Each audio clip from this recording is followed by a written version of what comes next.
إن الحمد لله نحمده ونستعينه ونستغفره ونعوذ بالله من شرور أنفسنا ومن سيئات أعمالنا من يهده الله فلا مضل له ومن يضلل فلا هادي له أشهد أن لا إله إلا الله وحده لا شريك له وأشهد أن محمدا عبده ورسوله بلغ الرسالة وأدى الأمانة ونصح الأمة وجاهد في سبيل الله حق جهاده حتى أتاه اليقين اللهم صل على محمد وعلى آل محمد كما صليت على إبراهيم وعلى آل إبراهيم وبارك على محمد وعلى آل محمد كما باركت على إبراهيم وعلى آل إبراهيم في العالمين إنك حميد مجيد رب اشرح لي صدري ويسر لي أمري واحلل عقدة من لساني يفقهوا قولي ربنا آتنا في الدنيا حسنة وفي الآخرة حسنة وقنا عذاب النار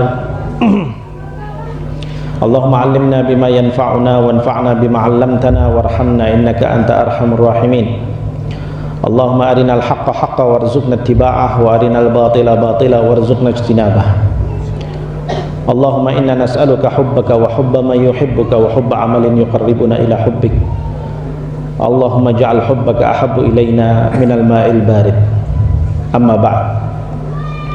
Alhamdulillah, bapak-bapak, ibu-ibu, para hadirin sekalian, juga bapak-bapak wabil khusus, bapak-bapak para panitia semua yang telah melaksanakan kegiatan yang penuh keberkahan ini insyaallah.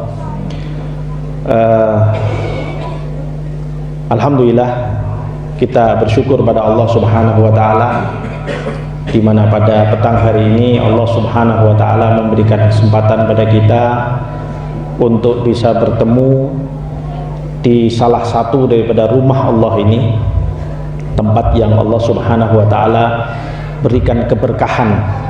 Ya, Allah Subhanahu wa taala turunkan di tempat-tempat seperti ini rahmat-rahmat Allah Subhanahu wa taala buat kita semuanya insyaallah. Apalagi satu hal yang harus kita syukuri sekali jamaah sekalian adalah pertemuan kita ini adalah pertemuan dalam rangka untuk kebaikan, dalam rangka untuk ngaji. Ya, kita alhamdulillah tidak dipertemukan oleh Allah dalam rangka untuk maksiat.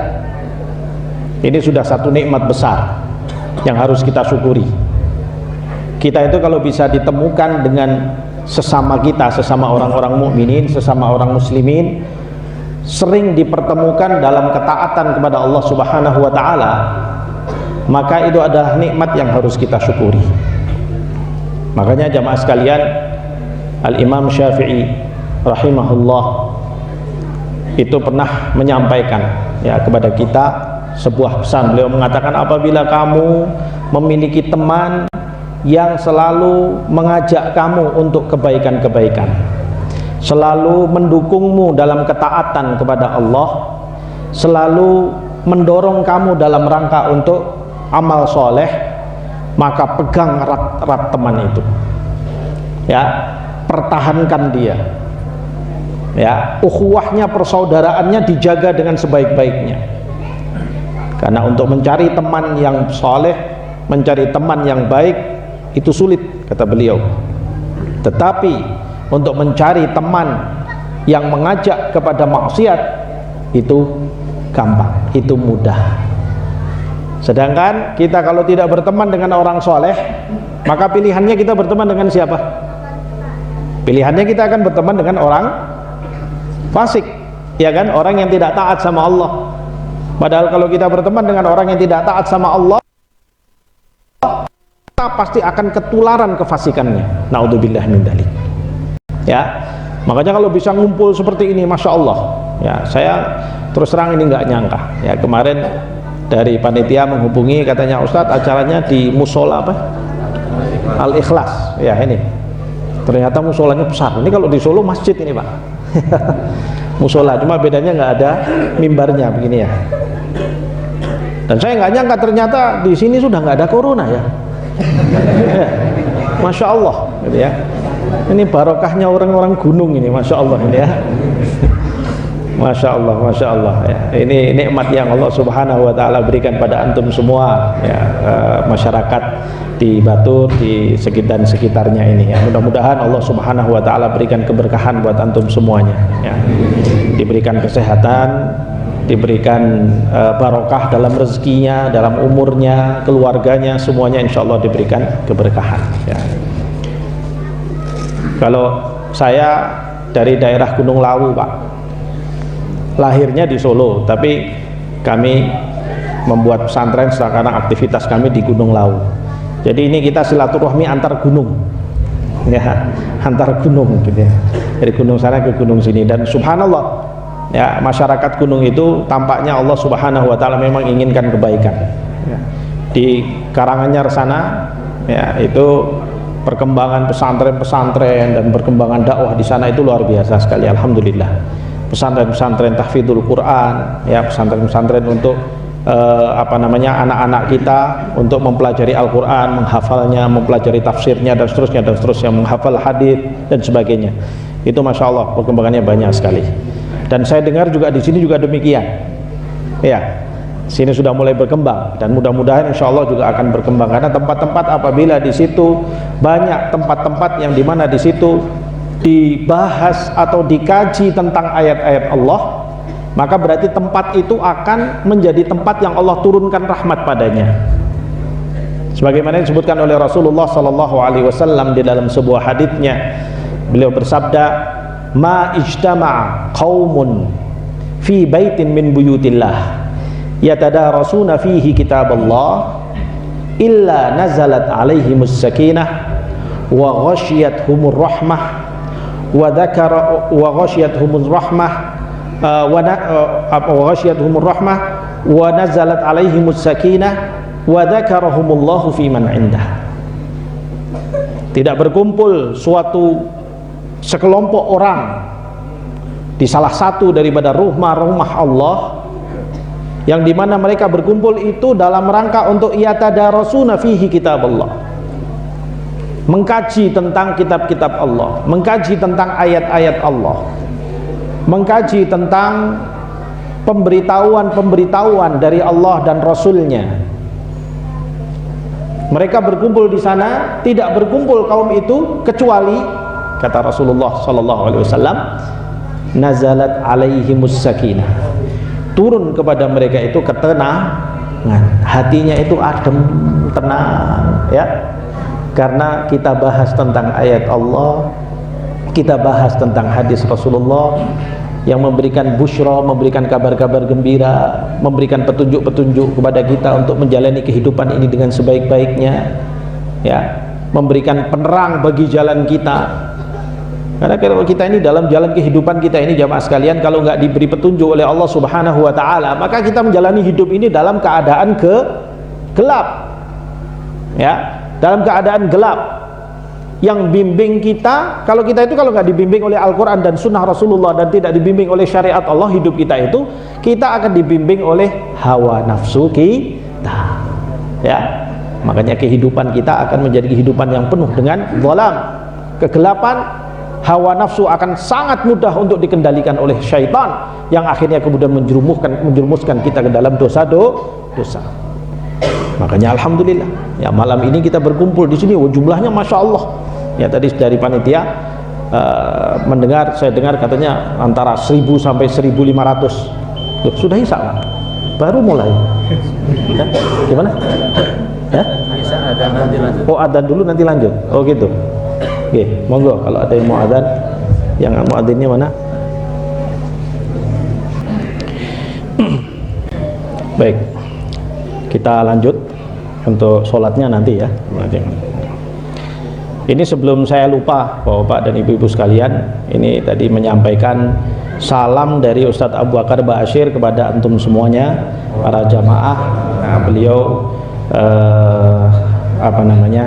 tidak belum bisa untuk hadir ke tempat di sini karena memang kondisi fisik beliau yang sudah umur, jadi untuk perjalanan jauh beliau memang agak berat. Tapi nanti suatu hari insya Allah kalau Allah SWT mudahkan mungkin bisa bersilaturahmi ya buat jamaah sekalian di sini, sebagaimana dulu tahun berapa ya, 2007-an ya, 2007-2006 begitu kalau nggak salah pernah kesini pada jamaah sekalian. Mungkin saat itu sebagian jamaah juga ikut hadir ya. Mohon doanya ya buat beliau, mudah-mudahan diberikan kesehatan terus insya Allah. Baik, jadi jamaah sekalian, di mana Rasulullah Shallallahu Alaihi Wasallam menyampaikan kepada kita bahwa di tempat-tempat yang dimana di situ dibahas tentang ayat-ayat Allah, ya, masjid-masjid, pesantren-pesantren, ya, musola-musola yang dimana di situ nanti akan ada banyak halakoh-halakohnya kaum muslimin yang duduk dalam rangka untuk mengkaji tentang ayat-ayat Allah, itu akan menurunkan ketenangan. Sehingga kalau di daerah sini nanti semakin banyak tempat-tempat demikian, maka insya Allah masyarakat di sini itu hidupnya akan menjadi tenang. Ya, nazalat alaihimus sakinah. Yang kedua, dan ini yang lebih penting, kata Rasulullah Shallallahu Alaihi Wasallam, wa ghasyiyathumur rahmah. Mereka juga diliputi oleh rahmatnya Allah. Apa itu rahmat Allah? Ar-rahmatu ma'nahu diddu al-la'nah. Rahmat itu artinya adalah lawan kata laknat. Jadi ada orang dirahmati oleh Allah, ada orang dilaknat oleh Allah. Naudzubillah min dzalik. Orang dilaknat oleh Allah kalau apa? Kalau ingkar sama Allah, kalau menjadi orang kafir, kalau menjadi orang ahlul maksiat, para pelaku dosa-dosa besar, itu semuanya dekat dengan laknat Allah. Laknat Allah itu berangkat dari apa? Dari murkanya, berangkat dari kemarahannya, berangkat dari kebenciannya. Maka apabila orang memperbanyak diri melakukan hal-hal yang membawa marahnya Allah, membawa murkanya Allah, bencinya Allah, maka dia semakin dekat pada laknatnya Allah Subhanahu wa taala. Naudzubillah min dzalik. Tapi di dalam hadis ini tadi Rasulullah Shallallahu Alaihi Wasallam menyampaikan kepada kita bahwasanya majlis-majlis yang dibahas tentang ayat-ayat Allah itu, di situ Allah Subhanahu wa taala akan menurunkan rahmat, lawan kata laknat. Artinya orang-orang yang banyak di situ, di tempat-tempat yang banyak di situ majlis-majlis mengkaji tentang ayat-ayat Allah ini, lebih dekat kepada kecintaan Allah, lebih dekat kepada maghfirahnya Allah Subhanahu wa taala, yang sampai nanti ujung-ujungnya jamaah sekalian, kita itu nanti di akhirat itu kita bisa masuk ke dalam surga insya Allah itu dengan apa? Dengan rahmatnya Allah Subhanahu wa ta'ala. Ya, jadi semakin banyak majelis-majelis seperti ini, insya Allah semakin dekat kita dengan pintu surga. Makanya jangan sampai mati, ya, jangan sampai mati, diadakan terus, ya. Kemudian madrasah-madrasah, ma'had-ma'had, tempat tahfidzul Quran dan sebagainya diperbanyak, supaya rahmat Allah itu terus turun mengucur bagi masyarakat di sini, ya, di daerah sini semuanya insya Allah, ya. Nah, kemudian yang terakhir Rasulullah SAW katakan, wa dzakarahumullahu fi man indah, dan mereka disebut-sebut oleh para malaikat-malaikat yang berada, ya, dekat dengan Allah Subhanahu wa taala, dilaporkan pada Allah, ya Allah, di sana ada majlis tempat ini sedang mengkaji tentang ayat-ayatmu, dan di sana ada fulan, di sana ada fulan, di sana ada fulan, di sana ada fulan, dilaporkan pada Allah Subhanahu wa taala. Oh, bangga kita, ya, senang nama kita disebut-sebut, dilaporkan pada Allah Subhanahu wa taala, sehingga Allah Subhanahu wa taala memberikan ridhonya buat kita semuanya. Mudah-mudahan jamaah sekalian, majelis ini adalah merupakan bagian dari majelis tersebut, ya. Apalagi dalam jumlah yang banyak ini jamaah sekalian.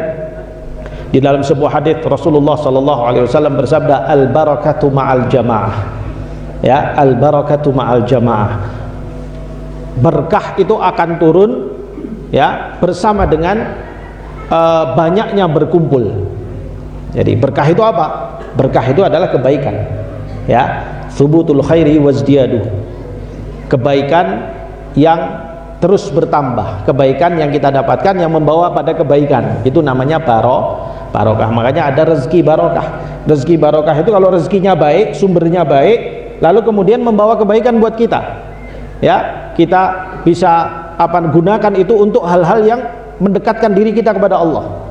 Sumbernya halal, lalu mengantarkan kita untuk hal-hal yang baik. Itu namanya rezeki yang berkah, umur yang berkah. Umur yang berkah itu adalah umur yang apabila ada pada kita, Allah berikan umur pada kita, lalu kemudian kita gunakan untuk semakin berumur, semakin dekat pada Allah. Itu namanya umur yang berkah. Bukannya semakin umur semakin tua, malah semakin jauh dari Allah. Itu namanya umur yang nggak berkah. Ya, umur yang jauh dari keberkahan karena tidak menambahkan kebaikan. Ya. Ada orang umurnya sudah mungkin sampai hampir 100 tahun tapi maksiatnya kenceng terus gitu ya. Nggak takut sama Allah, semakin dia tua semakin nggak takut sama Allah. Naudzubillah min dzalik. Ini namanya umur yang tidak berkah. Ya, nah, buat kita kaum muslimin modalnya sudah ada karena kita ini hidup sebagai muslim, bertauhid kepada Allah Subhanahu wa taala, taat sama Allah Subhanahu wa taala, maka hidup kita diisi dengan ketaatan, maka tinggal kita jaga keistiqomahan kita di dalam amal kita untuk terus semakin tua semakin kita mendekat kepada Allah Subhanahu wa taala supaya umur kita itu menjadi umur yang barokah. Amin amin ya rabbal alamin. Ya, mudah-mudahan majelis ini insyaallah memberikan keberkahannya buat kita semuanya. Amin ya rabbal alamin. Barakallahu fikum. Baiklah jamaah sekalian, tema kita pada malam hari ini adalah membahas tentang sesuatu yang menjadi bagian dari fenomena kehidupan yang kita jalani pada hari ini, ya, yaitu fenomena perjalanan kehidupan kita, perjalanan umur dunia ini yang semakin hari kalau kita lihat ya semakin menuju kepada akhirnya. Ya, dunia ini kan sudah tua umurnya, ya, sudah dekat dengan kiamat, semakin dekat dengan kiamat. Tanda-tandanya sudah banyak, dan diantara tanda dekatnya kiamat itu kata Rasulullah SAW apa? Diutusnya Nabi Muhammad SAW. Ya, itu salah satu tanda daripada dekat hari kiamat, dan itu sudah terjadi sejak 1500 tahun yang lalu jemaah sekalian. Ya, artinya sekarang kita semakin dekat. Makanya jangan merasa tenang, wah kiamat masih jauh. Siapa bilang? Kalau Allah berkehendak besok pagi terjadi dengan mudah. Ya, yang jelas situasi saat ini bahkan para ulama sekarang itu ijma sudah sepakat mengatakan bahwasanya era sekarang adalah era kita berada di akhir zaman. Ya, dimana kalau kita melihat pada hadis-hadis Nabi SAW yang menyampaikan kepada kita peringatan-peringatan yang banyak sekali tentang situasi-situasi akhir zaman, ya, fitnah-fitnah yang banyak muncul di akhir zaman, sampai Rasulullah SAW menyebutnya dengan fitanun kaqita'il lailil mudlim. Sungguh akan datang hari-hari yang penuh dengan fitnah, penuh dengan ujian keimanan, penuh dengan berbagai macam kerusakan, yang saking penuhnya itu sampai dia bagaikan gelapnya malam. Jadi kemanapun anda melihat, kalau jenengan jalan ke suatu tempat yang nggak ada lampunya gitu ya, gelap di tengah-tengah malam, mau ngelihat kemanapun itu isinya adalah gelap, hitam, iya kan? Nggak bisa mau ngelihat kemanapun, nggak bisa ngelihat apa-apa karena sedikit pun tidak ada cahaya. Kata Rasulullah, fitanun kaqita'il lailil mudlim. Ya, sungguh akan datang hari-hari yang nanti itu penuh dengan fitnah bagaikan potongan-potongan malam. Dan sampaknya hari ini sudah banyak terjadi. Ya, banyak sekali terjadi. Sekarang ini apa bagian dari kehidupan kita jamaah sekalian yang tidak ada fitnahnya di situ? Tidak ada kerusakannya di situ. Kita dagang, ada fitnahnya. Kita dakwah, ada fitnahnya. Dakwah loh, ada fitnahnya. Kita ngajar, ada fitnahnya. Kita bertani, ada fitnahnya. Kita bekerja, ada fitnahnya. Semua bagian dari kehidupan kita ini seakan-akan dipenuhi dengan fitnah-fitnah yang itu muncul karena akhir zaman. Ya, dan ini memang sudah diberitahukan oleh Rasulullah SAW kepada kita agar supaya kita mewaspadainya dan menjaga kehidupan kita ini. Karena kita tidak ingin kehidupan yang kita jalani yang cuma satu kali ini kemudian akhirnya kita jalani tidak membawa manfaat buat kita di akhirat. Ya, Allah Subhanahu wa taala menjadikan kehidupan pada kita ini jamaah sekalian memang menjadi ajang untuk ujian buat kita. Ya, Allah Subhanahu wa taala berfirman, a'udzubillahi minasyaitonirrajim, alladzi khalaqal mauta wal hayata liyabluwakum ayyukum ahsanu amala. Dialah yang menciptakan buat kalian itu kematian dan kehidupan. Alladzi khalaqal mauta wal hayata. Dia yang menciptakan bagi kalian itu kematian dan juga menciptakan kehidupan buat kalian. Untuk apa? Liyabluwakum, untuk menguji kalian. Ayyukum ahsanu amala. Siapa di antara kalian yang mengisi kehidupan itu dengan amal-amal kebaikan? Siapa yang mengisi kehidupannya dengan ketaatan kepada Allah? Siapa yang mengisi kehidupannya dengan kedekatan kepada Allah dan ketundukan kepada Allah, bahkan sampai siap untuk memperjuangkan syariat Allah? Nah, itu nanti itu menjadi ujian. Allah melihat. Makanya kenapa Allah Subhanahu wa taala, jamaah sekalian, para ulama mengatakan kenapa Allah Subhanahu wa taala menjadikan surga itu bertingkat-tingkat. Ya kan? Ada surga pada tingkat pinggiran. Ya. Kelas ekonomi, ya, pinggiran. Lalu ada surga yang di atasnya, ya, kelas bisnis gitu ya, kira-kira gitu ya, agak tinggi sedikit. Nanti ada surga lagi yang di atasnya, yang lebih tengah, ya. Posisinya lebih tinggi lagi. Di mana satu tingkat ke tingkat yang lain itu, kata Rasulullah sallallahu alaihi wasallam dalam sebuah hadisnya, beliau mengatakan antar tingkat surga itu perjalanan, tidak cukup perjalanan 500 tahun. Jauh sekali, jaraknya jauh sekali, dan itu tingkatan, dan masing-masing tingkatan itu dengan kualitas kenikmatan yang Allah Subhanahu wa taala berikan pada penghuni, yang sampai puncak yang paling tinggi namanya apa jemaah sekalian puncaknya? Puncak surga. Loh, nggak ada yang tahu gimana? Al-Firdausal A'la, surga Firdaus. Jangan sampai nggak tahu, itu kampung halaman kita loh Pak. Kalau kita nggak tahu kampung halaman kita, nanti ojo-ojo nggak balik ke sana, bahaya ini. Puncaknya yang paling tinggi, surga yang paling tinggi adalah Al-Firdausal A'la, surga Firdaus, yang itu menjadi cita-cita buat kita semuanya ingin berada di sana. Penghuninya siapa itu Firdaus? Penghuninya adalah para anbiya, para nabi-nabi, wasyuhada, dan para syuhada, para orang-orang yang mati syahid fisabilillah, yang mengorbankan nyawanya, mengorbankan hartanya, mengorbankan hidupnya untuk dalam rangka untuk menegakkan syariat Allah. Ya, para siddiqin, yaitu orang-orang yang selalu membenarkan kebenaran syariat Allah. Ya, yang tidak pernah ragu sedikit pun dengan kebenaran Al-Quran, tidak pernah ragu sedikit pun dengan kebenaran sunnah Rasulullah.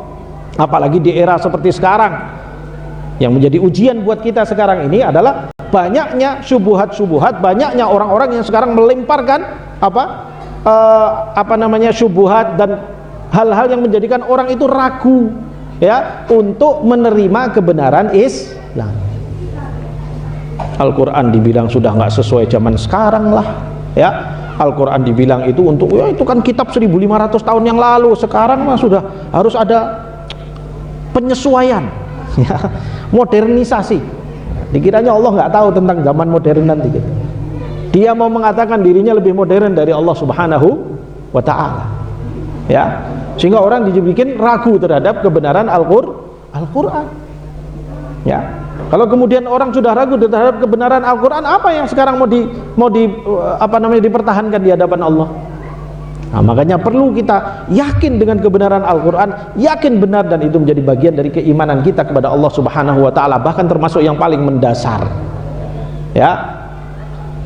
Jangan sampai masuk ke dalam hati kita itu perasaan-perasaan, keraguan-keraguan yang merupakan itu adalah sesuatu yang dilemparkan oleh syaitan-syaitan ke dalam hati kita, karena memang syaitan itu pekerjaannya membuat keraguan-keraguan.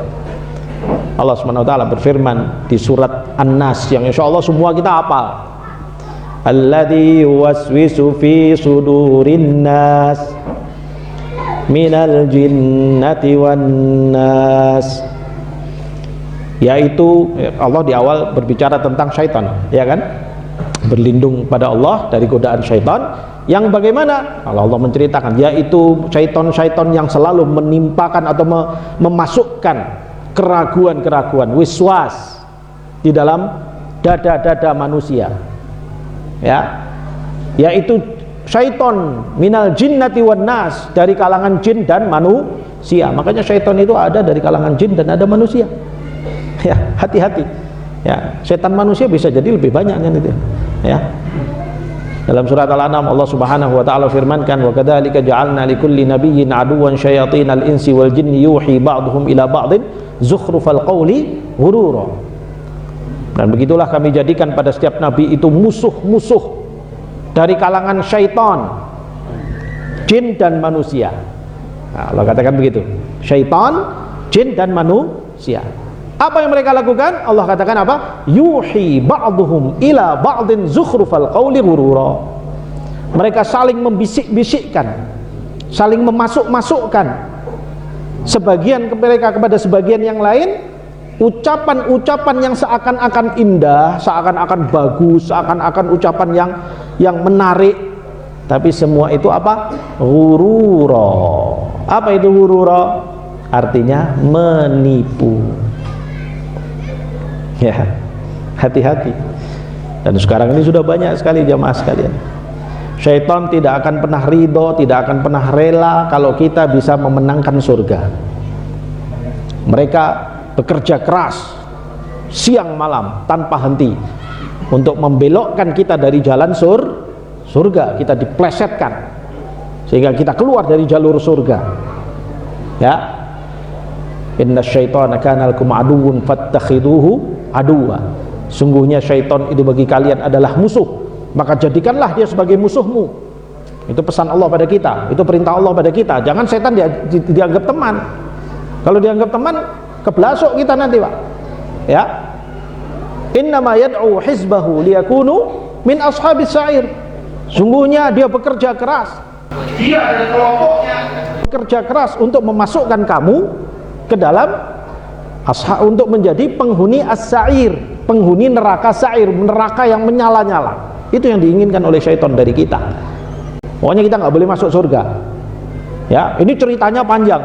Ya, cerita apa namanya permusuhan syaitan sama kita ini panjang. Kalau saya ceritakan di sini nanti nggak jadi ngaji yang tema kita nanti gitu ya.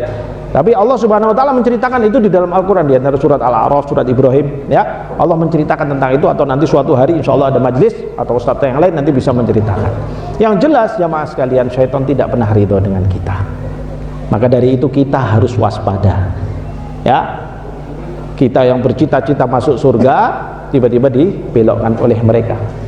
Dan sekarang ini fitnah ini, zaman ini semakin hari semakin mendekat pada hari kiamat. Rasulullah SAW mengingatkan kepada kita bahwasanya era semakin mendekat hari kiamat semakin berat. Dalam sebuah hadis diriwayatkan oleh Anas bin Malik radhiyallahu anhu, beliau mengatakan, la yati zamanun ya alaikum illa wa ya'tiya ba'dahu illa wa ya'tiya ma ba'dahu ashadda minhu. Tidak akan datang suatu keadaan zaman kepada kalian kecuali zaman yang berikutnya, waktu yang berikutnya akan lebih berat fitnahnya buat kalian. Itu aja Anas bin Malik berbicara 1500 tahun yang lalu. Beliau sudah menyampaikan itu, dan itu peringatan dari Rasulullah sallallahu alaihi wasallam. Artinya semakin hari kita jalani, semakin hari kita akan menghadapi situasi berat fitnah, ya, semakin berat. Dan sekarang ini kita sudah berada di zaman fitnah. Oleh karena itu kita harus waspada. Ya, kita harus jaga diri kita supaya kita bisa menjaga. Nah, di era sekarang seperti sekarang ini, di era fitnah ini, apa sih yang dirusak? Yang menjadi fitnah itu apanya? Yang dirusak adalah inti yang menjadikan kehidupan kita itu bernilai. Apa? Al-iman. Ya, kita ini jamaah sekalian, jadi manusia hidup, kalau nggak punya iman dalam hidup kita, ini kehidupan kita ini nggak ada nilainya. Bahkan Allah Subhanahu wa taala di dalam Al-Qur'an sampai menyebutkan, kalau kalian hidup tanpa iman, kalian menjadi makhluk yang Allah sebut dengan istilah asfala safilin. Ya, inna khalaqnal insana fi ahsani taqwim thumma radadnahu asfala safilin illal ladzina amanu, kecuali orang-orang yang beriman. Ya, Pertama Allah kasih tahu, inna khalaqnal insana fi ahsani taqwim. Sungguh kami telah ciptakan manusia itu dalam ciptaan yang terbaik. Kita ini Allah ciptakan dalam ciptaan bentuk yang terbaik.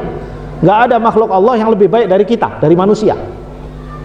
Makanya dulu kalau Ustaz Bakar Basir selalu mengatakan, sak ganteng-gantengnya ketek, cicik ganteng sak elek-eleke menungso, gitu ya. Jadi sak ganteng-gantengnya monyet itu masih ganteng orang manusia yang paling jelek, begitu beliau katakan, gitu ya. Karena memang begitu, karena memang Allah Subhanahu wa taala menciptakan manusia itu dalam bentuk yang terbaik. Ya, dalam ciptaan yang terbaik dari seluruh makhluk yang lain. Dari makhluk binatang, jin, ya, atau makhluk-makhluk yang lain. Yang terbaik adalah manusia secara khalqinya, secara ciptaannya. Tapi kemudian Allah katakan, "Tsumma radadnakum asfala safilin." Tapi kemudian setelah itu kami jadikan kalian menjadi makhluk yang paling rendah nilainya. Tadinya paling mulia, dari ciptaannya terbaik, nilainya paling dimuliakan oleh Allah. Allah siapkan surga buat dia. Tapi kemudian Allah jatuhkan menjadi yang paling rendah dari segala yang rendah. Lebih rendah dari binatang, lebih rendah dari jin dan syaitan, ya, lebih rendah dari seluruh makhluk-makhluknya. Asfala safilin illal ladina amanu, kecuali orang-orang yang beriman, ya. Kalau punya iman, insya Allah nggak menjadi asfala safilin. Itulah para ulama dari ayat ini dan ayat-ayat yang lain yang menyampaikan hal serupa, kemudian mengatakan nilai hidup, ya, nilai bagi kehidupan manusia adalah iman. Ya, artinya manusia ini kalau hidup nggak punya iman, maka nggak ada nilainya hidupnya. Ya, nggak ada manfaatnya dia hidup. Buat apa? Karena kalau nggak punya iman terus buat apa hidup? Kita hidup 70 tahun, 80 tahun, 90 tahun, mungkin ada yang sampai 100 tahun kita hidup. Bahkan umat-umat sebelum kita itu ada yang hidup sampai 1000 tahun. Nabi Nuh alaihissalam itu hidupnya 1050 tahun. Umurnya beliau itu 1050 tahun. Dan Nabi Adam dikatakan umurnya sampai 1500-an tahun. Zaman dulu, kalau sekarang kita 1500 tahun, wallahu alam sudah gimana bentuknya, gitu ya. Oh, sekarang ini umur 70-80 tahun aja tambah ganteng banget, gitu ya. Tapi memang begitu. Untuk apa hidup lama kalau kemudian tidak punya iman? Kenapa? Karena orang nggak punya iman, apa yang dia lakukan semua nggak ada nilainya. Ya, nggak ada nilainya. Anda berbuat baik nggak ada nilainya, Allah nggak balas. Ya, Anda berbuat amal soleh, Allah nggak balas apapun, nggak ada nilainya di mata Allah, sehingga nggak ada balasan. Makanya Allah Subhanahu wa taala katakan dalam Al-Qur'an, a'udzubillahi minasyaitonirrajim, innal ladzina kafaru a'malahum kasarabin biqi'ati yahsabuhu adh-dhama'anu ma'a. Sungguhnya orang-orang yang kafir itu dalam kehidupan mereka, perbuatan-perbuatan mereka, perbuatan baik-baik mereka yang bantu orang, bantu binatang, bantu ini, apa semuanya itu, kata Allah Subhanahu wa taala, kasarabim biqi'ati yahsabuhu adh-dhama'anu ma'a. Seperti fata morgana yang disangka oleh orang seakan-akan itu air, tetapi begitu didatangi ternyata nggak ada apa-apa. Fata morgana tahu fata morgana, ya? Kalau kita di padang pasir yang panas itu nanti kelihatan di sana tuh seakan-akan ada air gitu. Begitu didatangi ternyata nggak ada apa-apa. Allah berikan permisalan seperti itu. Talan yang hidup di dunia yang nggak punya iman sama Allah Subhanahu wa taala, mereka seakan-akan banyak berbuat kebaikan. Tapi di mata Allah nggak ada nilainya. Di dunia begitu mereka hidup, nanti sampai mereka mati menghadap Allah Subhanahu wa taala, nggak ada nilainya. Ya, semuanya dihapus oleh Allah dan ila jahannam wa bi'sal masir. Masuk ke neraka jahanam dan menjadi tempat yang paling buruk untuk kembali. Naudzubillah min dzalik. Itu gara-gara apa? Gara-gara nggak punya iman. Nah, ini yang diinginkan oleh syaitan buat kita. Supaya hidup kita itu menjadi sia-sia, supaya hidup kita itu nggak ada manfaatnya, supaya hidup kita itu nggak ada nilainya. Ini yang mereka inginkan. Sehingga kita bantu orang, kita berbuat kebaikan apapun nggak ada nilainya karena tidak didasari dengan iman. Lain kalau yang melakukan itu orang beriman. Ya, innalladzina amanu wa amilus solihati lahum jannatun tajri min tahtihal anhar khalidina fiha abada radhiyallahu anhum wa radu'an. Dzalika liman khasyya rabbah. Sungguhnya orang-orang yang beriman dan beramal soleh, bantu orang, ya, amal-amal kebaikan, amal-amal soleh, amal-amal kebajikan dia lakukan, itu semuanya, ya, lahum jannatun, mereka akan mendapatkan surga yang mengalir di bawah-bawahnya itu sungai-sungai, ya, kata Allah Subhanahu wa taala, ya, mengalir sungai-sungai, tempat yang indah, taman yang indah, sebagai tempat kembali mereka nantinya, khalidina fiha abada, mereka akan tinggal di situ selama-lamanya. Radhiyallahu anhum, Allah ridha pada mereka dan mereka ridha kepada Allah. Begitu, ya. Makanya hati-hati jamaah sekalian, jangan sampai iman kita rusak, jangan sampai iman kita lepas, sehingga kemudian menjadikan kehidupan yang kita jalani jadi nggak ada nilainya, ya. Sama dengan jenengan kerja umpamanya di sebuah perusahaan, tiba-tiba akhir bulan mau minta gaji, bosnya bilang, apa kamu nggak saya hitung kok di sini kok, kenapa lo kamu nggak daftar di sini, kamu bukan pekerja saya, kok jaluk gaji kalau aku, nah gitu. Gimana coba perasaan kita? Kecewa nggak? Kecewa.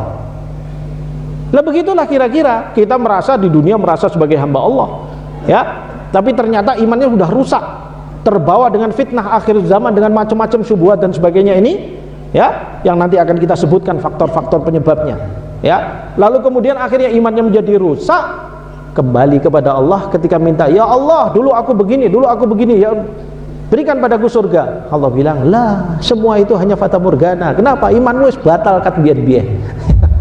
Imanmu dah rusak. Kenapa? Gara-garanya kamu begini, begitu, begini, begitu. Lihat kehidupan kamu, dibuktikan sama Allah, dibuka sama Allah, dibuka catatannya detail, super detail, sangat rinci, ya. Ini dua malaikat pencatat ini, Raqibun Atid, ini mencatatnya dahsyat Pak, Bu, ya. Jangan dikira kita bisa lepas dari pencatatannya. Kenapa? Allah ciptakan dua malaikat ini tugasnya memang mencatat. Disebut Raqib yang selalu memperhatikan, Atid yang mencatatnya cepat.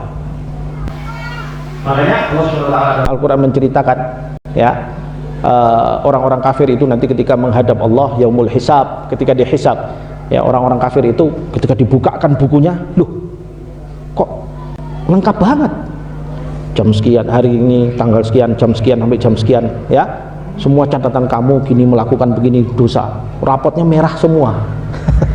Rapotnya merah. Mereka mengatakan apa saat itu? Allah katakan, mali hadzal kitabi la yughadiru saghiratan wala kabiratan illa ahsaha wa wajadu ma amilu hadira wala yadhlimu rabbuka ahada. Mereka mengatakan, ini buku apa ini, semua kok dicatat. Loh ngaku kok ngene dicatat kok. Dan dimintai pertanggungjawaban. Ketika itu kan saya cuma nipu sedikit, timbangannya tak kurangi sedikit, tuh dicatat ya. Nah, gitu ya. Saya dagang ketika itu ya rada-rada ngapusi sithik lah, jenenge golek bathi gitu ya. Dicatat ya.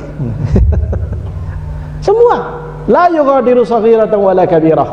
Tidak meninggalkan sedikit pun perbuatan dosa, perbuatan yang buruk, walaupun kecil apalagi yang besar, ya, semua dicatat. Illa ahsaha, kata Allah, kecuali dicatat. Ahsa itu kalau dalam bahasa Arab jamaah sekalian, al-ihsa itu artinya menghitung dengan detail. Allah menggunakan kata-kata ahsaha, artinya menghitung dengan detail, dengan rinci. Wa wajadu ma amilu hadira, kata Allah, ya. Dan mereka menemukan ternyata semua perbuatan itu dihadirkan oleh Allah. Dihadirkan maksudnya ya apa? Diingatkan, ya, diingatkan sama Allah. Nggak ada yang kita bisa lupa nanti yaumul hisab, ketika kita menghadap Allah Subhanahu wa taala. Itu nanti nggak ada yang kita kemudian bisa mengatakan, ya Allah aku kok lupa ya, ya Allah itu yang kapan ya. Nggak bisa. Karena apa? Allah wa wajadu ma amilu hadira, diingatkan oleh Allah, memorinya dikembalikan. Ingat nggak? Ayo tanggal sekian, jam sekian, kamu begini, kamu begini, kamu begini, kamu begini. Nggak bisa menafikan. Kita lisannya mau menafikan, mau mencoba untuk berbohong, nggak bisa. Kelu, tahu kelu? Kelu itu terkunci, nggak bisa ngomong. Ya, Kalau umpamanya kita apa? Kita nipu orang, kemudian kita ketangkep basah, ketahuan nipu orang. Ini lisan kan nggak bisa ngomong tuh. Nah, itu keluh. Itu namanya keluh. Ya, terdiam, nggak bisa ngomong. Lalu Allah jadikan tangan kaki kita sebagai saksi saat itu. Berat. Ya, berat.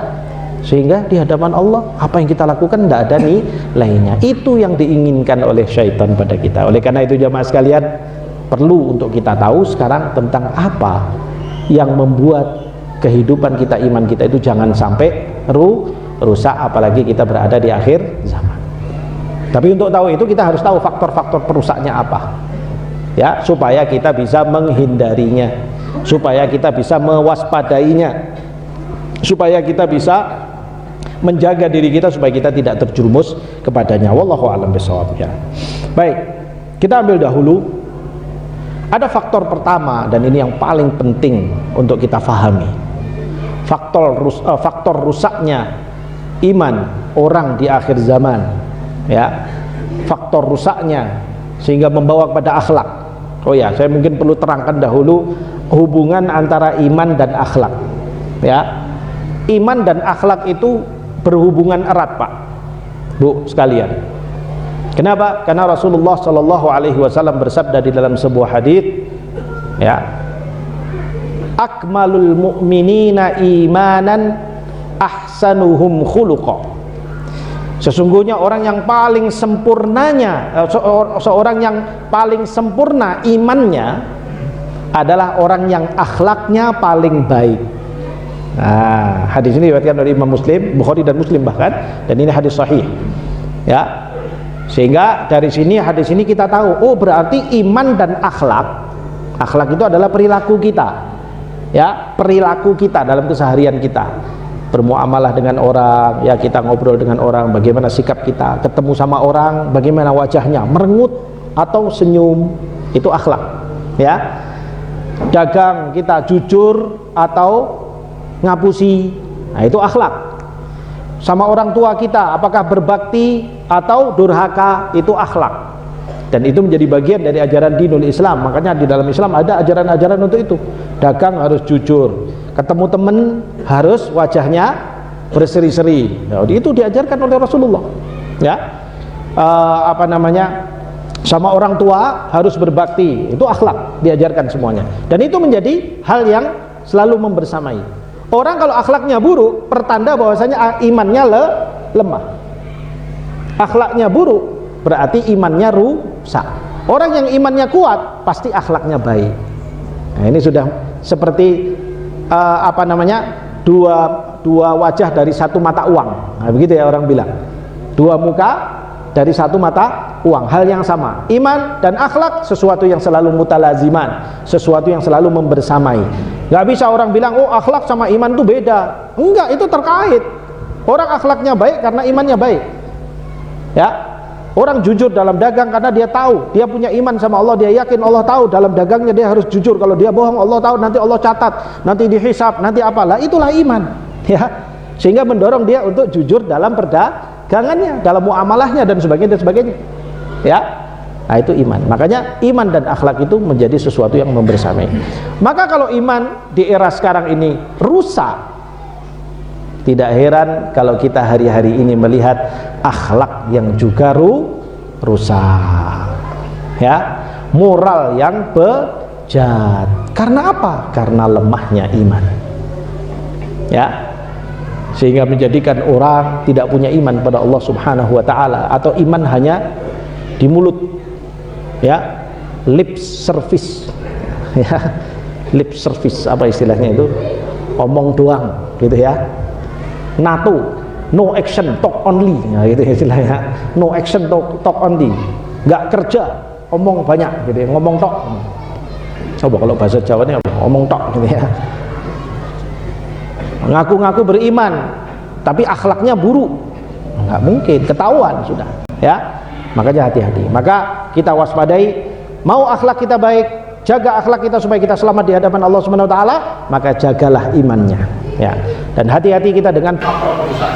Yang pertama, faktor yang merusak keimanan pada Allah Subhanahu wa taala adalah faktor penting sekali, yaitu kejahilan. al-jahlu. Ya, kejahilan ini mengakibatkan orang terjerumus pada kualitas iman yang rendah, sampai bahkan naudzubillah min dzalik, dia imannya akhirnya bisa menjadi batal dan rusak, sedangkan dia sendiri nggak tahu, saking jahil. Jahil itu artinya tidak faham ataupun bodoh terhadap keimanan pada Allah Subhanahu wa ta'ala. Maka hati-hati dengan kejahilan. Allah Subhanahu wa ta'ala di dalam Al-Quran sampai menyebutkan kepada kita dalam surat Az-Zumar, ya, qul hal yastawil ladina ya'lamuna wal ladina la ya'lamun innama yatadzakkaru ulul albab. Ya, katakanlah wahai Muhammad, katakanlah pada mereka, apakah sama orang yang tahu dengan orang yang nggak tahu? Orang yang tahu artinya orang yang faham dengan orang yang nggak paham. Kalau orang faham, dia akan bisa mengambil pelajaran. Ya, innama yatadzakkaru ulul albab. Sungguhnya orang yang bisa mengambil pelajaran adalah orang yang punya akal, yang dia punya ilmu, dia punya pemahaman, diajarkan, dia faham, didengarkan baik, dia faham, lalu dia amalkan, sehingga menjadikan hidupnya terisi dengan kebaikan. Ya, apakah bisa sama orang yang tahu dengan orang yang tidak tahu? Apakah sama orang pintar dengan orang bodoh? Nggak sama. Orang pintar itu biasanya insya Allah karena ilmu yang diberikan oleh Allah, dia kemanapun dia akan memberikan manfaat pada orang. Ya, orang yang pintar dalam ilmu pertanian umpamanya, maka kita datang pada dia, kita belajar, Pak, gimana cara nanam kentang yang bagus. Wah, dia ahli di bidang perkentangan umpamanya, dia akan mengajarkan sehingga ilmunya manfaat dan wujudnya dia itu bermanfaat. Tapi kalau orang bodoh, orang jahil, musibah. Orang jahil itu musibah buat masyarakatnya, musibah buat dirinya, ngebot-bot itu, ya, akhirnya kemudian mengganggu kehidupan masyarakat karena kebodohan. Dia nggak bisa apa-apa, belajar nggak mau, akhirnya ngerusak. Ya, mau nanam kentang karena nggak pakai ilmu, karena dia bodoh, akhirnya tanamannya ditanam rusak, akhirnya merusak yang lain dan sebagainya. Itu akibat kebodohan. Maka kalau sekarang kebodohan ini, kalau dalam urusan dunia saja itu sudah membahayakan, bagaimana kalau kebodohan itu ada pada urusan keimanan? Maka dari itu jamaah sekalian, jangan sampai kita itu nggak paham tentang iman. Harus ngaji, harus mau belajar. Iman itu apa? Kepada siapa kita harus beriman? Bagaimana kita beriman kepada Allah? Bagaimana kita beriman kepada Rasul? Bagaimana kita beriman kepada kitabullah? Bagaimana kita beriman kepada malaikat-malaikatnya? Bagaimana beriman kepada qada dan qadar? Bagaimana beriman kepada yaumul akhir? Itu kita harus ngaji, harus belajar. Kenalan sama Allah. Ya. Baca buku-buku yang menerangkan, ya, ayat-ayat Allah saat Allah mengenalkan dirinya kepada kita. Allah mengenalkan kepada kita itu jamaah sekalian sampai memberitahukan kepada kita 99 nama. Asmaul Husna. Saking cintanya Allah sama kita, Allah ingin mengenalkan pada kita. Tapi kita, berapa dari kita yang peduli dengan nama Allah?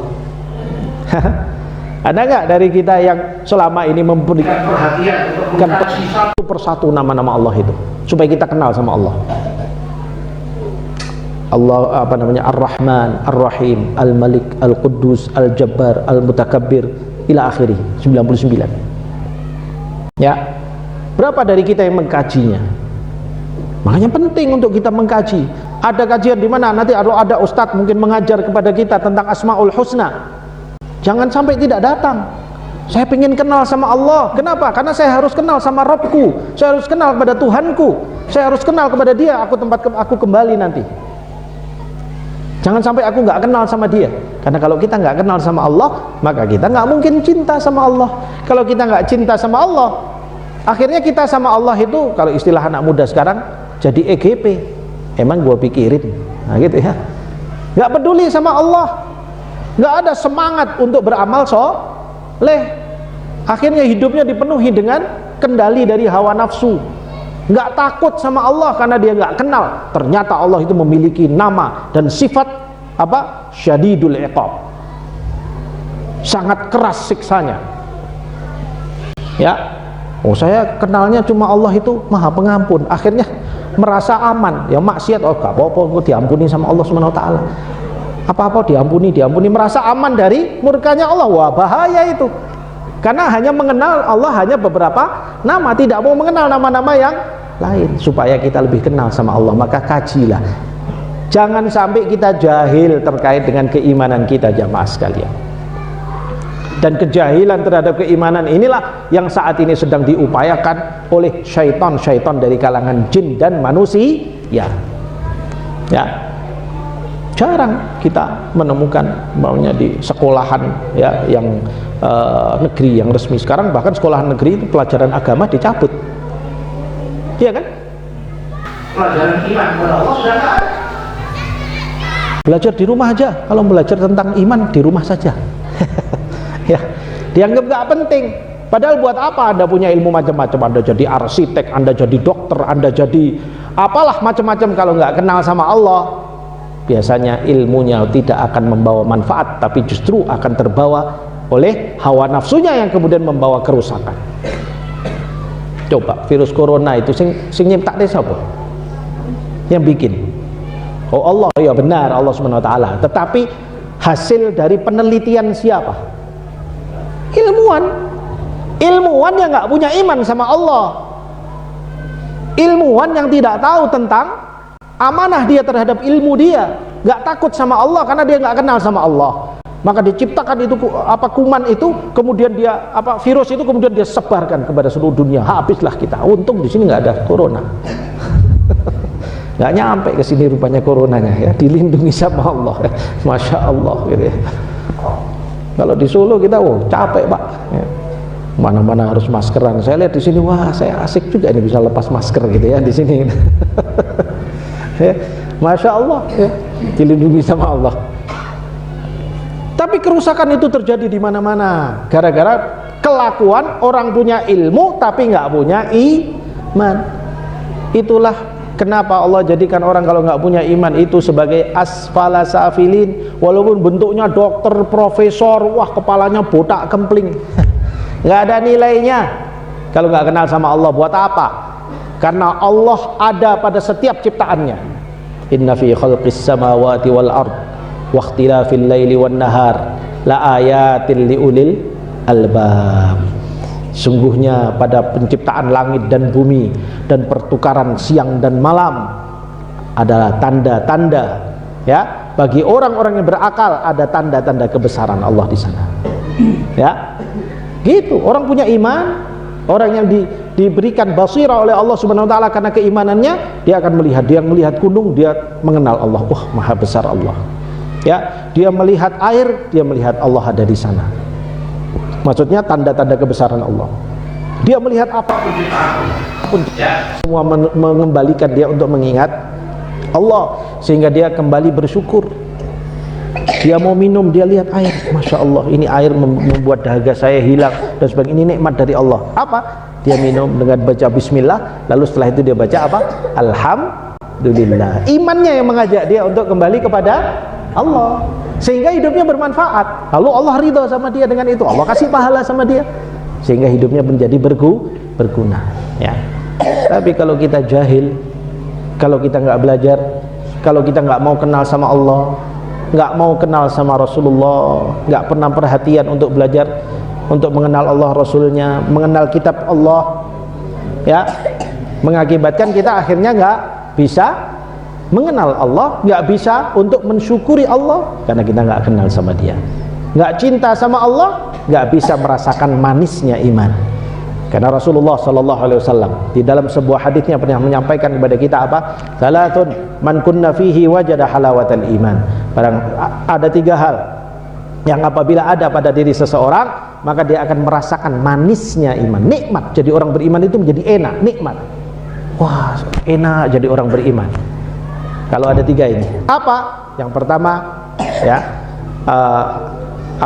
dia tidak atau dia mengenal, tidak mencintai kecuali mencintai Allah Subhanahu wa ta'ala. Jadi kenal sama Allah Subhanahu wa ta'ala, tahu kepada Allah Subhanahu wa ta'ala, sehingga kemudian dia bisa mencintainya dan dia bisa menikmati hidupnya bersama dengan Allah Subhanahu wa ta'ala. Maka faktor yang pertama, kejahilan, inilah yang harus kita hindari Jangan sampai kita jahil, kitanya dan juga generasi kita, anak-anak kita, bapak-bapak sekalian, ibu-ibu sekalian, ya, ini wabil khusus para bapak-bapak, karena bapak-bapak adalah penanggung jawab pendidikan buat anak-anak. Jangan sampai anak-anak tidak dididik dengan iman, tidak dididik untuk mengenal Allah. Karena kalau nggak kenal sama Allah, Pak, itu bawaannya nanti durhaka, Pak. Ya, karena dia nggak ada yang dia takuti. Kalau sudah seperti itu, yang nggak ada yang dia takuti. Yang dia takuti hanya kalau dia nggak dapat duit. Ya, kalau dia hidup miskin, dia takut kalau miskin. Tapi orang beriman nggak takut soal miskin kaya. Semua rezeki dari Allah dia tahu. Selagi hidup rezeki ada. Begitu. Tapi kalau orang nggak punya iman, dia takut sama kemiskinan. Maka apa dia lakukan? Dia mencuri, dia bohongi orang, dia ini ambil barang sana sini, ya begitu. Ya, rusak hidupnya. Gara-gara nggak kenal sama Allah. Lah kita nggak boleh seperti itu. Maka didiklah mereka. Ya, didiklah mereka, arahkan mereka, isikan mereka. Ini anak-anak kita ini jangan sampai nggak kenal sama Allah, jangan sampai jahil terhadap keimanan pada Allah. Nah, bagaimana didiknya, Ustaz? Kirimkan mereka ke ustaz-ustaz, para mereka-mereka yang paham dengan ilmu Allah, iman kepada Allah Subhanahu wa taala. Ya, kalau masih di rumah mungkin ada masih kecil-kecil, ada TPA arahkan ke sana. Nanti ustaz-ustaznya akan mengajarkan pada mereka tentang iman pada Allah. Atau ke pesantren-pesantren, silakan di pesantren-pesantren, kirimkan ke pesantren. Kalau umpamanya, wah anak saya nggak minat ke pesantren, maunya ke sekolah tinggi, pulang di rumah jangan sampai kosong dari pendidikan iman. Ya, jangan sampai kosong dari pendidikan iman. Karena kalau tidak, Anda yang akan menyesal sendiri nanti di dunia maupun di akhirat. Karena kalau anaknya tumbuh nggak punya iman sama Allah, maka dia akan tumbuh yang mencintai dunia mati-matian. Ya, yang ada di mata dia dunia, akhlaknya akan menjadi buruk. Naudzubillah min dzalik, karena imannya nggak ada. Ya, kehidupannya akan menjadi kehidupan yang sia-sia. Naudzubillah min dzalik, sehingga nanti Anda meninggal nggak ada yang mendoakan karena dia nggak pernah mengimani Allah Subhanahu wa taala. Ya, maka kitanya jangan sampai jahil, kita juga jangan sampai menjadikan anak-anak kita juga menjadi jahil. Itu faktor pertama. Kejahilan menjadi faktor yang paling berbahaya untuk merusak keimanan kita, ya, kepada di era seperti sekarang. Dan orang jahil itu targetnya setan yang paling empuk. Setan itu paling seneng sama orang jahil. Paling seneng sama orang jahil. Kenapa? Karena korban yang paling banyak ditipu itu biasanya orang apa? Orang bodoh, ya kan? Yang paling enak ngapusi sapa? Ngapusi sinten? Ngapusi orang bodoh, karena orang bodoh itu ditipu dia nggak tahu. Dia nggak tahu dia ditipu. Makanya setan seneng sama orang bodoh. Bahkan dikatakan setan itu lebih seneng dari orang ahli ibadah yang dengan bid'ah, tapi dia bodoh. Dia lebih senang kepada orang bodoh, karena orang bodoh itu akan lebih mudah untuk ditipu sama dia, dijerumuskan kepada perbuatan-perbuatan maksiat, sedangkan dia menyangka dia telah berbuat kebaikan. Naudzubillah min dzalik. Ya. Nah, terus gimana Ustadz? Kita mau harus jadi orang alim semuanya? Belajarlah semampu Anda. Belajar tentang keimanan semampu Anda. Jangan sampai kita tidak punya pengetahuan tentang iman sama sekali. Nggak harus jadi ulama, nggak harus jadi ini. Semampunya, hal-hal yang mendasar, mengenal Allah, mengenal Rasulullah, mengenal tentang dinul Islam. Ya, jangan sampai kita nggak kenal sama dinul Islam, nggak kenal sama Rasulullah. Ya, anak-anak kita malah lebih kenal sama bintang-bintang film Korea, ya, sama pemain-pemain bola. Tapi kalau ditanya nama Rasul-Rasul nggak ada yang kenal. Nama sahabat-sahabat Nabi lebih lagi nggak kenal. Ya. Kenal nggak kamu Amr bin As siapa? Oh, siapa ya Pak? Waduh, berat itu. Ya. Kenal nggak kamu Abu Bakar radhiyallahu anhu? Wah, siapa ya? Saya kenalnya Abu Bakar Basir, gitu. Ya. Nah, itu beda lagi, gitu. Ya. Jangan begitu. Ya, jangan sampai mereka hidup dalam kondisi demikian, karena kejahilan akan merusak dan akan menjadikan kehidupan mereka itu akan tidak bernilai. Itu yang pertama, faktor kejahilan. Mari kita hindari. Kemudian yang kedua, faktor perusak keimanan, ya, yang kemudian juga akan membawa rusaknya akhlak di akhir zaman atau di era fitnah seperti sekarang adalah faktor pengaruh dari adat istiadat jahiliyah. Ya, adat istiadat jahiliyah ini memang menjadi masalah. Ini bagian dari ujian. Ya, sejak zaman Rasulullah Shallallahu Alaihi Wasallam diutus, problematika jahiliyah itu sudah menjadi problem yang serius, bahkan mengganggu perjalanan dakwah Rasulullah Shallallahu Alaihi Wasallam. Seperti mana yang kita baca di dalam sirah, paman-paman Rasulullah Shallallahu Alaihi Wasallam itu, ya, mereka mempertahankan diri untuk menjadi orang jahil. Mempertahankan diri untuk menjadi orang jahil gara-gara apa? Mempertahankan adat istiadat peninggalan nenek moyangnya. Yang peninggalan itu adalah peninggalan yang salah. Kalau peninggalan itu adalah peninggalan nenek moyang yang baik, silahkan diteruskan, gak ada masalah. Bagus. Ya, makanya Allah Subhanahu wa taala di dalam surat Al-Baqarah ayat 170, Allah Subhanahu wa taala menyampaikan, wa idza qila lahum ittabi'u ma anzalallah qalu bal nattabi'u ma alfaina 'alaihi aba'ana awalau kana aba'uhum la ya'qiluna syai'an wa la yahtadun. Ya, apabila dikatakan kepada mereka, ya, dikatakan kepada orang-orang yang didakwahi oleh Rasulullah itu, diingatkan, ayo ikut, ya, ittabi'u ma anzalallah, ikuti apa yang Allah turunkan, ikuti Al-Quran, ikuti sunnah Rasulullah SAW. Mereka bilang, enggak, kami enggak mau ngikuti itu, kami mau ngikuti apa yang sejak dahulu diajarkan oleh nenek moyang kita. Nenek moyang kita ngajari kita nyembah berhala. Nenek moyang kita mengatakan bahwasanya ini nanti ada Tuhan, kalau di era jahiliyah itu ada Tuhannya, itu namanya Lata, Uzza, Manat. Ya, Lata itu katanya adalah Tuhan yang membawa rezeki. Uzza itu adalah Tuhan yang atau dewa, ya, kalau mereka nyebutnya dewa, gitu ya. Dewa yang membawa kemenangan, perlindungan, begitu ya, yang melindungi mereka dari segala keburukan, ya. Kemudian Manat itu adalah dewa pembawa kecintaan dalam keharmonisan dalam kehidupan. Begitu mereka meyakini. Dari mana semua itu? Ini semua adalah batu-batu yang mereka ciptakan sendiri. Jahiliyah, kebodohan yang menjadikan akhirnya hidup mereka menjadi tidak berguna. Bahkan kehidupan yang terbawa kepada apa? Terbawa kepada kecelakaan abadi nanti di akhirat. Ya. Sama kalau hari ini kita menemukan adat istiadat yang dibawa oleh nenek moyang kita, mari kita ukur dahulu adat istiadat itu dengan Islam. Bagaimana Islam menyikapinya? Kalau adat istiadat ini tidak bertentangan dengan ajaran Al-Quran, tidak bertentangan dengan ajaran sunnah Rasulullah SAW, maka mari kita ikuti, kita teruskan, nggak ada masalah, bagus.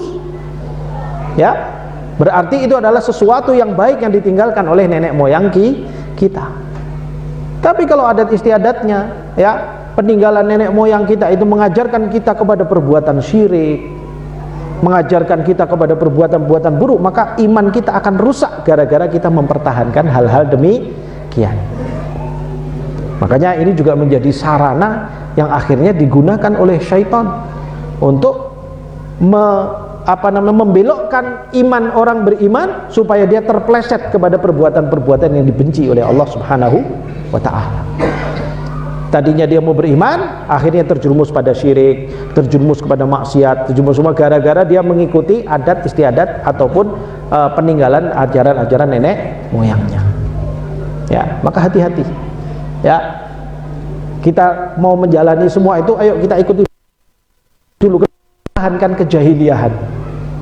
Buat apa? Islam sudah hadir, Islam sudah Allah turunkan sebagai cahaya, nur. Allah waliyul ladina amanu yukhrijuhum minadh-dhulumati ilan nur. Allah lah walinya orang-orang yang beriman. Allah penyelamatnya orang-orang yang beriman, yang mengeluarkan mereka dari kegelapan menuju cahaya. Apa yang dimaksud cahaya oleh Allah dalam ayat itu? Cahaya adalah ini, petunjuknya.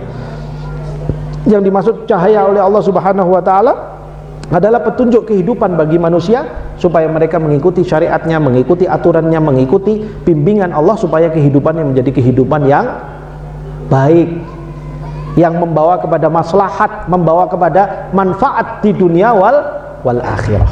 Ya, nah, itu makanya. Jadi hati-hati, faktor ini menjadi salah satu penyebab terjadinya penjerumusan orang kepada rusaknya keimanan dan juga membawa pada rusaknya akhlak karena imannya menjadi rusak. Naudzubillah min dzalik, ya. Kemudian jamaah sekalian, ada hal lain, faktor yang lain, yang ketiga. Ini sampai jam berapa, Pak? Sampai subuh, ya? Jam 8. Oh, tinggal 10 menit ya. Baik, saya selesaikan sampai itu. Mudah-mudahan ini masih ada beberapa, mudah-mudahan bisa kita percepat. Faktor yang ketiga jamaah sekalian, yang juga harus kita waspadai, yang bisa merusak keimanan kita di zaman fitnah ini adalah harta. Harta itu hakikatnya adalah rezeki dan nikmat dari Allah Subhanahu wa ta'ala. Aslinya itu demikian. Tetapi Allah Subhanahu wa ta'ala menjadikan harta itu salah satu dari sarana ujian bagi kehidupan kita, ya. Makanya kalau kita hidup, tadi sudah kita bacakan ayatnya, ya, di awal surat Al-Mulk Allah Subhanahu wa ta'ala sudah menyampaikan, ya, bahwa alladzi khalaqal mauta wal hayata liyabluwakum ayyukum ahsanu amala. Dia yang menciptakan kematian dan kehidupan untuk menjadi ujian siapa di antara kalian yang beramal soleh. Di antara sarana ujiannya adalah harta, yang merupakan adalah nikmat Allah. Digunakan untuk apa harta itu? Digunakan untuk kebaikan yang membawa dia kepada kecintaan Allah, membawa dia kepada tingginya derajat dia di sisi Allah Subhanahu wa ta'ala nanti, atau dia gunakan hartanya untuk sarana maksiat. Naudzubillah min dzalik. Maka harta menjadi ujian. Berapa orang yang hilang imannya hanya gara-gara harta, rebutan harta, sudah nggak takut lagi sama Allah, korupsi, mencuri sana sini, menipu sana sini, bahkan sampai bisa membunuh orang gara-gara rebutan harta. Ini yang terjadi, sudah nggak ada iman sama Allah, hilang imannya gara-gara masalah harta. Maka ini menjadi salah satu faktor yang bisa menghilangkan keimanan orang di era sekarang. Maka kalau kita sekarang diberi oleh Allah Subhanahu wa ta'ala harta, perhatikan, harta ini adalah merupakan nikmat Allah yang harus kita gunakan untuk menjadi sarana untuk menggapai ridha Allah dengannya. Dan kita di dalam dinul Islam, dalam Islam kita diajarkan bagaimana caranya kita memanfaatkan harta, ya. Rezeki harta yang Allah berikan itu digunakan dalam jalan-jalan yang diridhai oleh Allah. Satu, sumbernya harus halal, jelas. Jangan sampai ambil dari sumber yang haram, karena kalau sudah sumber haram kita makan jadi daging, ya, jadi darah daging, maka kemudian apa? Akibatnya akan menjadi penghalang orang masuk surga. Karena Rasulullah sallallahu alaihi wasallam bersabda dalam hadisnya, beliau katakan apa? La yadkhulul jannata lahmun nabata min haram. Tidak masuk surga daging yang tumbuh dari sesuatu yang haram. Hati-hati. Mau masuk surga, Allah cek semua daging-daging kita, loh lah kok banyak haramnya. Gak bisa, terhalang kita masuk surga. Naudzubillahi min dzalik. Hati-hati. Sehingga ini menjadi sarana ataupun salah satu faktor yang menjadikan orang kemudian kehilangan iman, ya. Apalagi orang-orang sekarang di akhir zaman seperti sekarang, ya, di zaman fitnah seperti sekarang, kita melihat orang rebutan harta, orang nyari harta sudah tidak peduli halal dan haram, segala cara ditempuh. Yang jual narkoba, ya, dia nggak peduli orang jadi rusak, dia nggak peduli, yang penting saya kaya, ya. Yang buka tempat perzinaan, dia nggak peduli moralnya orang rusak, ya. Anak-anak perempuan menjadi pelacur-pelacur sehingga akhlaknya menjadi rusak, dia nggak peduli, yang penting saya dapat uang. Nggak punya iman, nggak punya tanggung jawab terhadap kehidupannya, apalagi tanggung jawab di hadapan Allah Subhanahu wa ta'ala, ya. Kalau orang beriman nggak mau dari sumber-sumber harta seperti itu haram, saya takut nanti gara-gara harta itu saya nggak bisa masuk ke dalam surga, saya nggak mau. Setiap dia dapat, dia tanya dulu. Abu Bakar radhiyallahu anhu, ya, sahabat Nabi sallallahu alaihi wasallam itu, kalau mau diberi hadiah makanan atau apa, dia tanya, ini dari mana nih, halal nggak ini? Kalau kita sekarang malah tersinggung, ya, biasanya kalau ditanya gitu, wah dikira kene iki. Bukan, tapi itu adalah bentuk kehati-hatian, itu boleh. Jadi bapak-bapak ibu sekalian, nanti kalau mau ngasih hadiah sama orang, kalau orangnya itu tanya, Mas ini sumber halal atau enggak, itu jangan tersinggung, enggak boleh. Kenapa? Karena itu kebiasaan orang beriman untuk sama-sama menjaga, ya, untuk sama-sama menjaga, boleh, nggak apa-apa. Nah, saya nggak, kalau ngasih hadiah nggak pernah ditanya kalau Ustaz, kalau nggak nanya ya urusan dia gitu. Tapi kalau ditanya nggak perlu tersinggung, malah marah, kurang ajar, Ustaz KI malah mbok takon-takoni ngono ya, jangan marah, sudah. Dia berusaha untuk menjaga sebagaimana yang dilakukan oleh Abu Bakar radhiyallahu anhu, ya, sehingga beliau pernah suatu hari ketika diberi makanan, kemudian beliau lupa untuk nanya, saking senangnya dapat makanan itu makan, sudah makan, kemudian dia nanya, ini dari mana? Oh ini ini hadiah sebenarnya tadi itu, sahabat yang lain yang memberi makanan pada beliau, ini tadi itu hadiah. Dulu ketika saya jahiliyah, saya itu suka, intinya saya itu dulu jadi dukun. Lah dulu saya pernah punya pasien dukun itu. Saat saya jadi dukun, saya punya pasien, saat itu tak jampi-jampi dia sembuh. Lah sekarang ketemu saya, dia seneng, oh ketemu, akhirnya dia kasih hadiah sama saya, gara-gara dulu pernah saya sembuhkan. Abu Bakar mendengar itu, wah kayak disambar petir. Waduh, hasil hadiah dari perdukunan, akhirnya dilogok-logok sampai dimutahkan. Beliau tidak mau masuk ke dalam perutnya dari sumber yang haram. Begitulah contoh orang beriman dalam menjaga diri dari harta yang haram. Tapi orang sekarang jarang begitu, ya, lap semua gitu. Ya, kalau ada tambah lagi gitu ya. Nggak punya iman sudah gitu ya, rusak imannya di hadapan harta. Nah kita tidak boleh demikian, maka ini menjadi salah satu faktor. Oleh karena itu jemaah sekalian, habis ini setelah tahu tentang ini, mari perhatian kita dari sumber-sumber harta kita, karena itu merupakan konsekuensi dan ajaran keimanan kita kepada Allah Subhanahu wa Ta'ala, ya. Kemudian jemaah sekalian, di antara faktor yang menghilangkan keimanan seseorang, ya, atau rusaknya iman seorang di zaman fitnah seperti sekarang ini adalah faktor problematika perpolitikan dan para penguasa. Rasulullah SAW di dalam sebuah hadis pernah menyampaikan kepada kita bahwasanya umatku ini nanti akan melewati beberapa era-era, ya, zaman-zaman yang berat. Setelah zaman nubuwah, takunu fikumun nubuwata masyaallahu an takun, thumma yarfa'uha Allah idza syaa'a yarfa'uha. Datang pada kalian era nubuwah, yaitu eranya Nabi SAW pada saat itu. Beliau datang, ya, kemudian beliau membawa risalah, mengajari umat, ya. Lalu kemudian beliau wafat, lalu digantikan thumma takunu thumma takunu khilafatan ala minhajin nubuwah. Kemudian datang setelah itu era penerusku. Khilafah itu artinya adalah penerus sebenarnya, dari kata-kata khalafa yakhlufu khilafatan dalam bahasa Arab, itu artinya sesuatu yang datang belakangan, yang mengikuti, ya, yang mengikuti.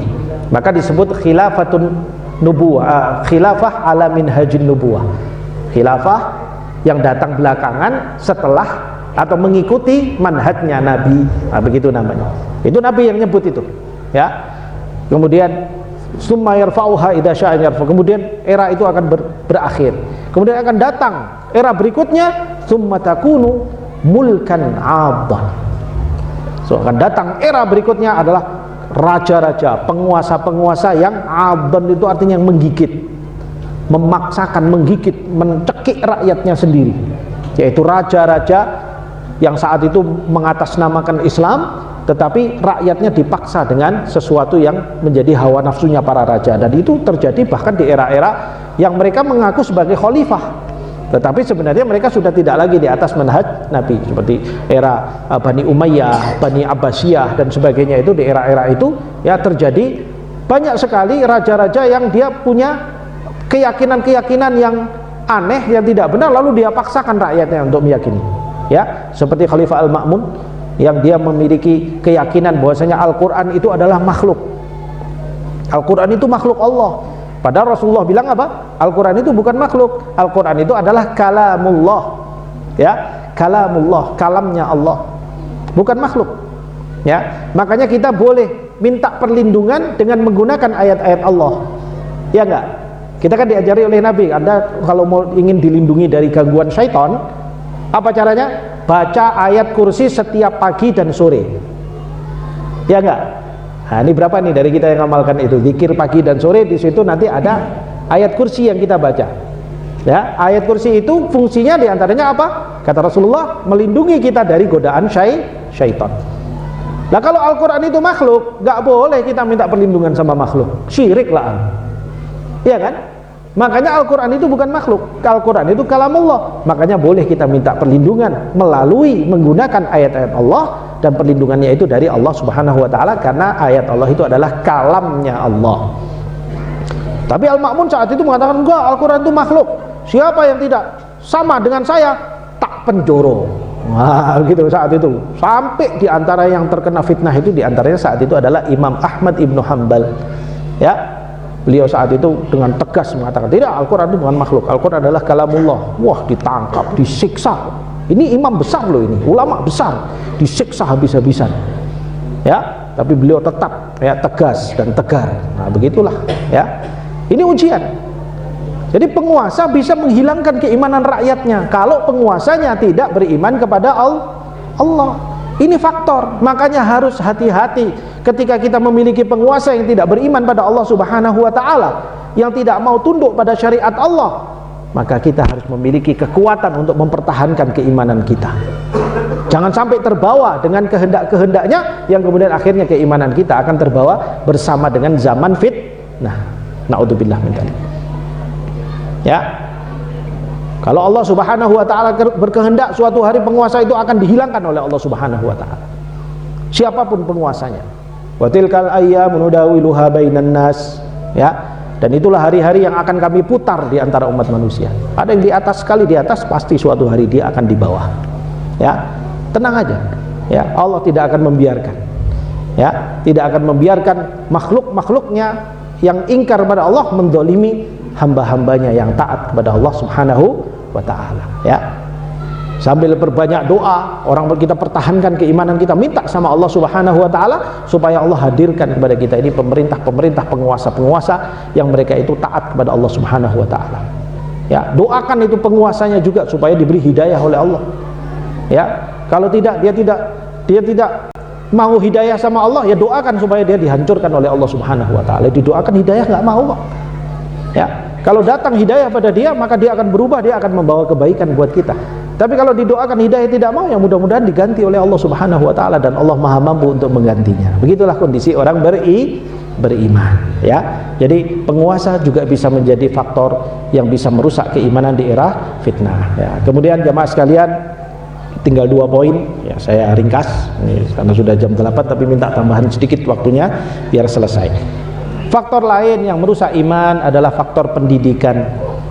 Rasulullah Shallallahu Alaihi Wasallam bersabda kepada kita, kullu mauludin yuladu alal fitrah, fa abawahu yuhawidanihi au yunassiranihi au yumajjisanihi. Semua yang dilahirkan itu dilahirkan dalam keadaan fitrah.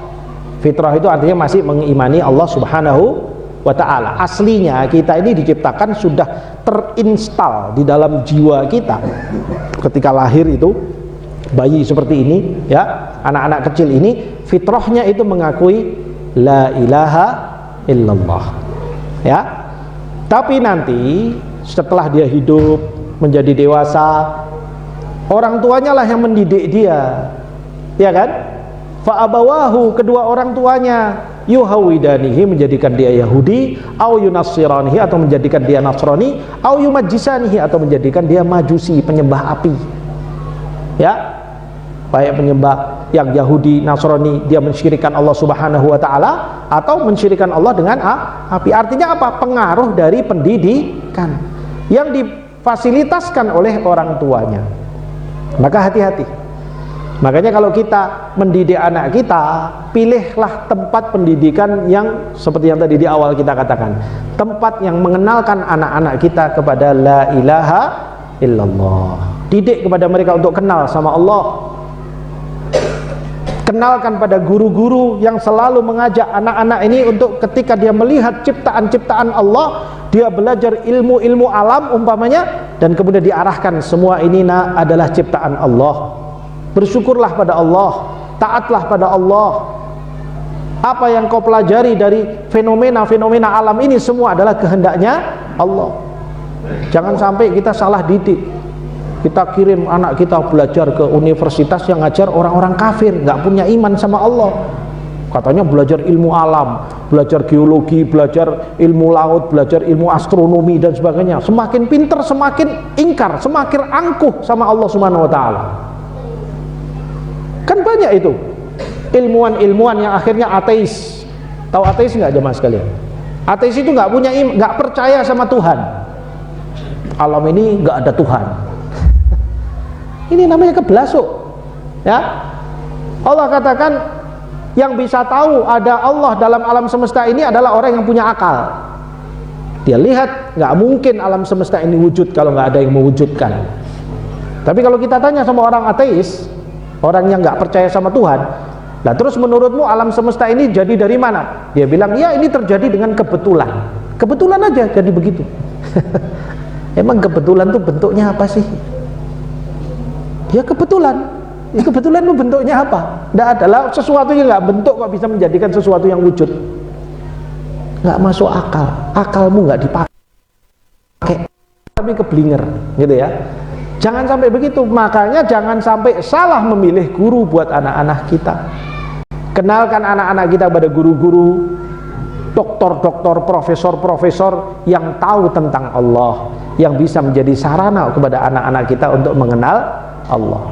Pendidikan, pilihkan buat mereka pendidikan yang menjadikan mereka mengenal Allah, sehingga kemudian imannya akan bertahan dan keturunan kita akan menjadi keturunan yang soleh dan solihah. Ya, jangan biarkan iman-iman itu direnggut oleh orang-orang yang demikian. Ya, maka hati-hati. Pendidikan bisa menjadi salah satu faktor perusak keimanan dan berakibat pada rusaknya akhlak. Tadi sudah kita sampaikan. Ya, ketika kita salah memilihkan pendidikan buat kita sendiri dan buat anak-anak kita semuanya, buat keluarga kita. Kemudian yang terakhir jamaah sekalian, ya ini saya peringkas saja.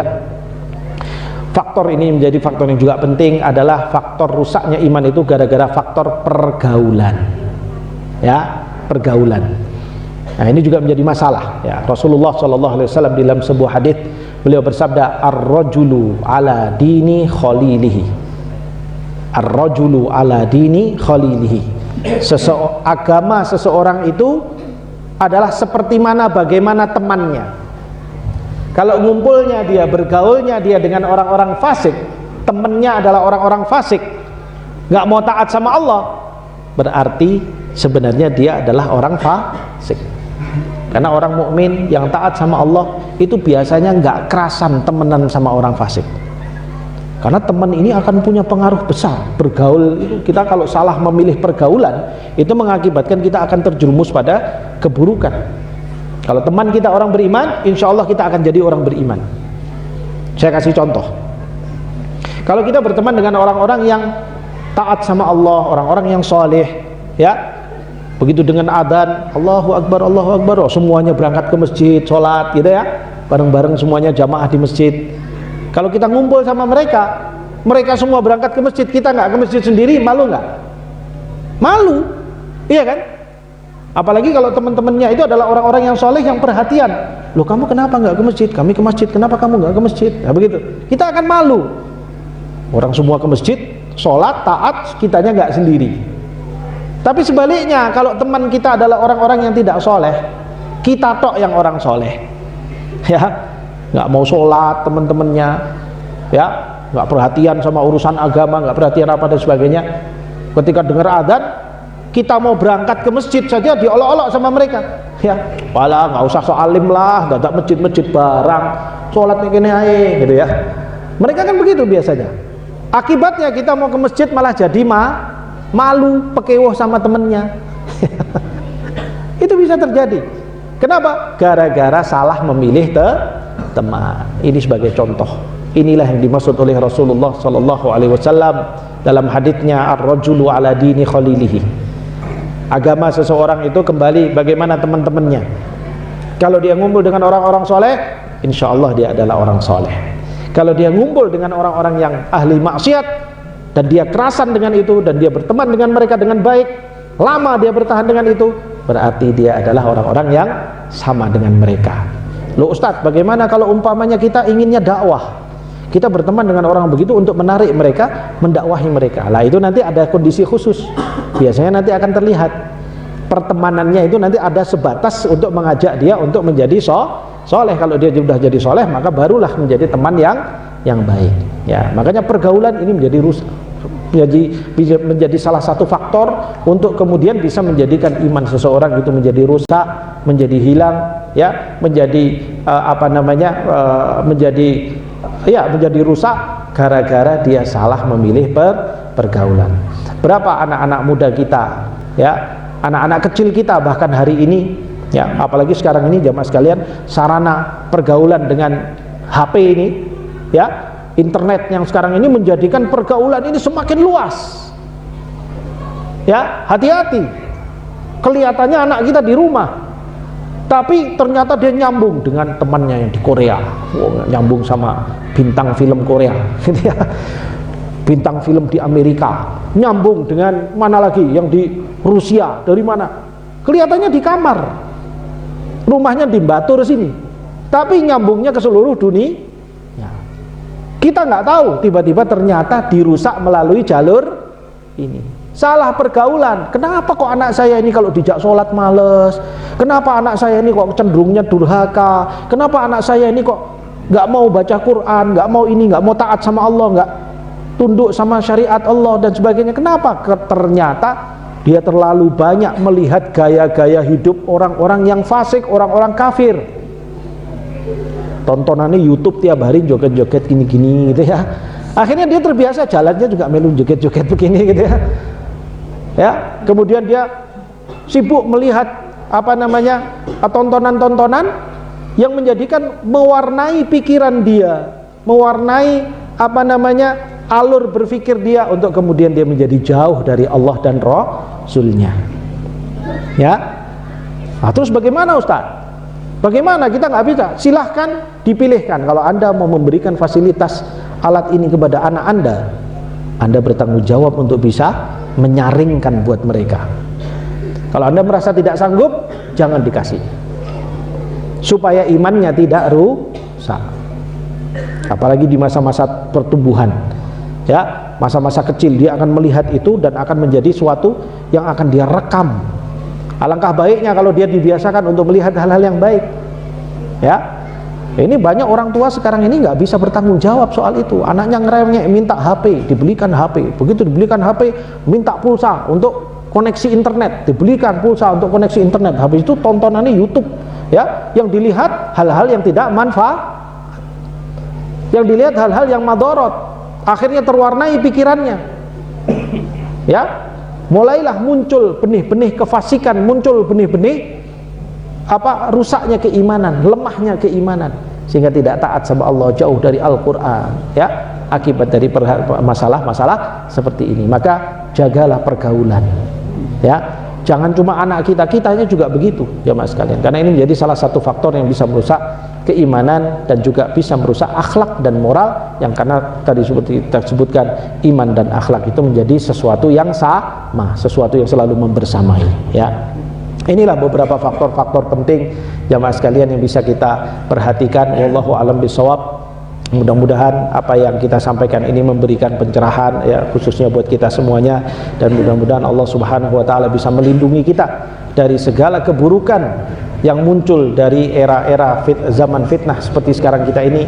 Mudah-mudahan kita diberikan keistiqomahan untuk bisa berpegang kepada iman kepada Allah Subhanahu wa taala, dekat kepada Allah Subhanahu wa taala, dekat dengan Al-Qur'an, dekat dengan orang-orang sholihin, dekat dengan ilmuwan, orang-orang yang berilmu, dalam rangka untuk mendekatkan kita kepada Allah Subhanahu wa taala. Allahumma arinal haqqa haqqa warzuqna ittiba'ah wa arinal batila batila warzuqna ijtinabah. Ya Allah, tunjukkanlah kepada kami kebenaran sebagai kebenaran dan berikan rezeki kepada kami untuk bisa mengamalkannya, dan tunjukkan kepada kami kebatilan itu sebagai kebatilan dan berikan rezeki kepada kami untuk bisa menghindarinya. Amin amin amin ya rabbal alamin. Mungkin ini yang bisa kita sampaikan pada kesempatan pada malam hari ini. Mudah-mudahan ini bermanfaat, dan sebelum saya akhiri, saya mohon maaf kalau ada kata-kata yang kurang tepat, ada kata-kata yang salah, itu datang dari saya sendiri, dan kalau ada yang benar itu datang dari Allah Subhanahu wa taala. Aqulu qauli hadza wa astaghfirullah li wa lakum.